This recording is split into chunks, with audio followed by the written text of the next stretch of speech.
নমস্কার বন্ধুরা, অন্নপূর্ণা রান্নাঘরে আপনাদের সবাইকে স্বাগত। আজকে আমি আপনাদের দেখাবো চিংড়ি মাছের মালাইকারি। তার জন্য আমি নিয়ে নিয়েছি 10-12টা বড় চিংড়ি, একটা গোটা নারকোল কুড়িয়ে নিয়েছি, এটা থেকেই আমি নারকোলের দুধ বের করব।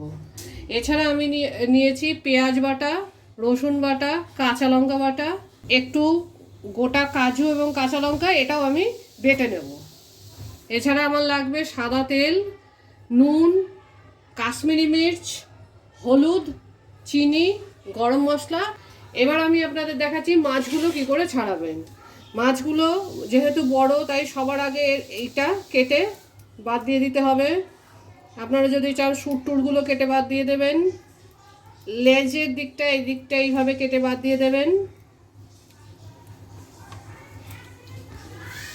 এবার মাথাটাকে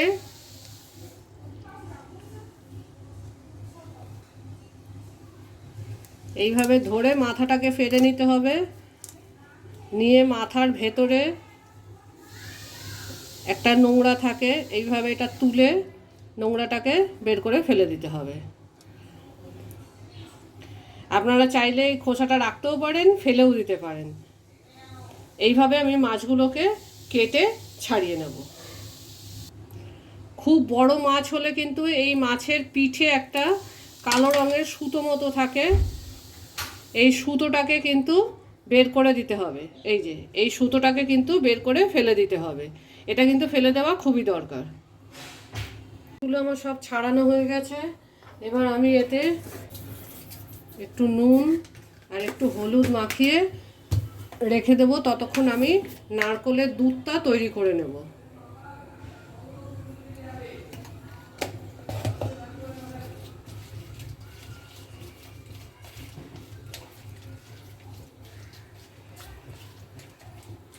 এইভাবে আমি নুন হলুদ মাখিয়ে মাছগুলোকে রেখে দিচ্ছি পুরো ভালো করে।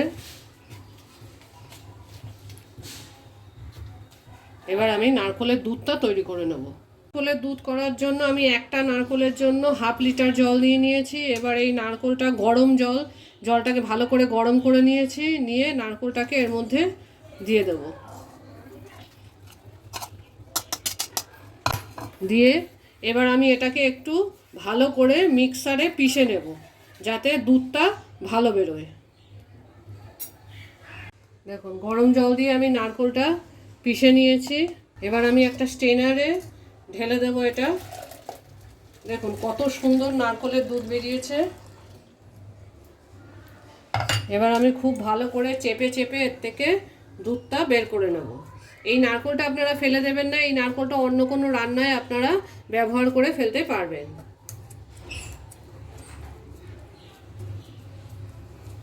দেখুন, খুব পাতলাও নয়, খুব ঘনও নয়, কিন্তু খুব ভালো দুধ বেরিয়েছে আমাদের। প্রায় 1/2 লিটার, যা আমি জল দিয়েছিলাম 1/2 লিটার দুধ বেরিয়েছে। এবার আমি কড়াইতে মাছ ভাজার জন্য তেল দিয়ে দিলাম। তেলটা খুব ভালো করে গরম হলে আমি চিংড়ি মাছগুলো একটা একটা করে ভেজে নেব। এখন তেলটা খুব ভালোভাবে গরম হয়ে গেছে। এবার আমি চিংড়িগুলোকে ছেড়ে দিচ্ছি।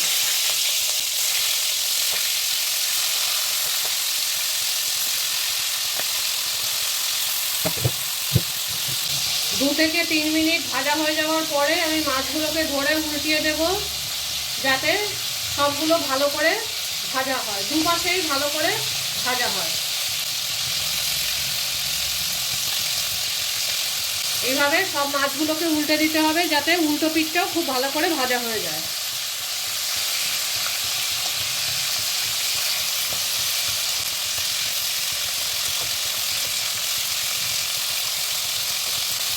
দেখুন, আমার চিংড়িগুলো ভাজা হয়ে গেছে দু পিঠেই ভালোভাবে।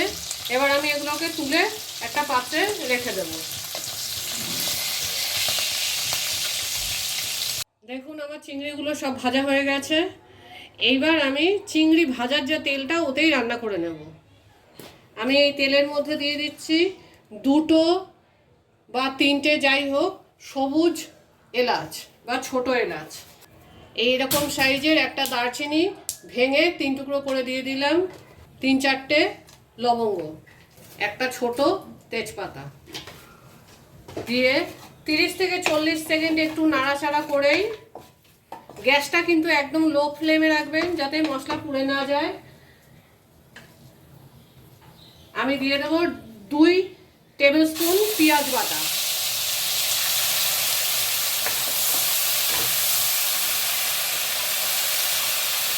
পেঁয়াজটা একটু নাড়াচাড়া করে মিনিট খানেক মতো, 50 সেকেন্ড বা 1 মিনিট নাড়াচাড়া করে আমি এতে দিয়ে দেবো হাফ চামচ মতো রসুন বাটা।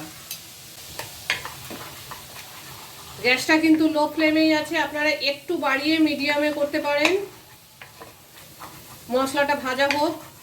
এবার কিন্তু 2 থেকে 3 মিনিট মশলাটা ভাজা করতে হবে যাতে রসুন এবং পেঁয়াজের গন্ধটা গিয়ে শুকিয়ে তেল বেরিয়ে আসে। দেখুন পেঁয়াজ রসুনটা ভাজা হয়ে কেমন তেল বেরিয়ে এসেছে। এবার আমি এতে দিয়ে দেব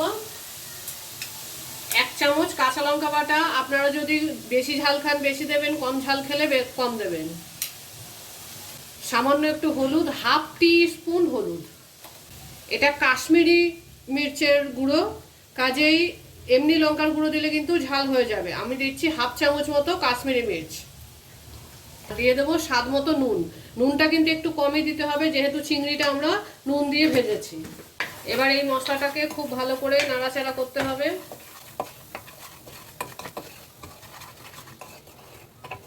একটু ভাজা ভাজা হলে, তেল ছেড়ে বেরিয়ে আসলে তারপরে আবার আমরা এতে নারকেলের দুধটা আস্তে আস্তে মেশাবো। গ্যাসটা কিন্তু মিডিয়ামেই রাখবেন। মশলাটা আমার পুরো ভাজা ভাজা হয়ে গেছে, পেঁয়াজ রসুনের গন্ধ চলে গেছে, সুন্দর একটা ভালো গন্ধ বেরিয়েছে। মশলাটার মধ্যে আমি অল্প একটু 1 কাপ মতো দুধ দিয়ে দিলাম, দিয়ে ভালো করে নেড়ে দেব মশলাটা কষা হওয়ার জন্য। এটা কিন্তু নাড়তে থাকতে হবে, নাহলে কিন্তু তলায় লেগে যাবে। গ্যাসটা আমি এখন একটু জোরে দিয়ে দিয়েছি।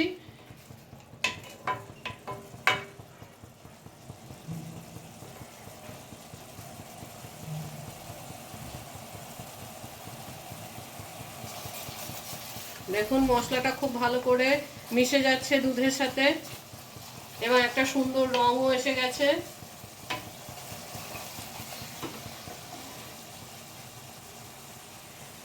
এবার আমি যে বাদাম আর কাঁচা লঙ্কা বেটে রেখেছিলাম সেটা আমি এখানে দিয়ে দিচ্ছি, এবং এই কন্টেনারটা ধুয়ে যে জলটা হচ্ছে আমি সেটাও এর মধ্যে দিয়ে দিলাম। এবার এটা 2 থেকে 3 মিনিট হতে দিতে হবে। আমি কিন্তু এটাকে ঢাকবো না, একদমই ঢাকবো না।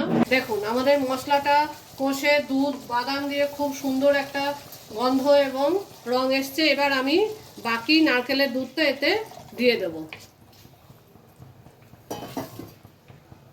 এবার আমি এতে দেব 2 টেবিল স্পুন চিনি। আপনারা যদি বেশি মিষ্টি খান 1 চামচ বেশি দিতে পারেন, কম খেলে 1 চামচ চিনি দেবেন। এবার এটাকে খুব ভালো করে ফুটতে দিতে হবে। ফুটে আসলে আমি মাছগুলো এতে ছেড়ে দেব। আমার গ্রেভিটা খুব ভালোভাবে ফুটে গেছে। এবার আমি গ্যাসটা একদম লো ফ্লেমে করে চিংড়িগুলো দিয়ে দেব। সব চিংড়িগুলো যাতে ডুবে যায় সেভাবে একটু নাড়িয়ে দেব। একটুখানি সামান্য গরম মশলা দিয়ে দেব, হাফ টেবিল স্পুন ঘি দিয়ে দেব। আমাদের চিংড়ি মাছের মালাইকারি কিন্তু হয়ে গেছে। খুব সুন্দর দেখতে, যেমন দেখতে তেমনই কিন্তু খেতেও খুব সুন্দর হয় চিংড়ি মাছের মালাইকারি। এটা আপনারা গরম গরম ভাত, পোলাও বা ফ্রাইড রাইসের সাথেও খেতে পারেন। দেখুন আমাদের চিংড়ির মালাইকারি রেডি। এটা যেমন দেখতেও সুন্দর তেমনি খেতেও খুবই ভালো হয়। আপনারা বানান, খান এবং কমেন্ট করুন। এই চিংড়ি মালাইকারির রেসিপিটা যদি আপনাদের ভালো লেগে থাকে তাহলে একটা লাইক করে দিন, অনেক অনেক শেয়ার করুন, আর আমাদের চ্যানেলটাকে সাবস্ক্রাইব করে বেল আইকনটা প্রেস করে দেবেন যাতে আপনারা সব নতুন ভিডিওজের আপডেট পেতে থাকেন। Thank you for watching.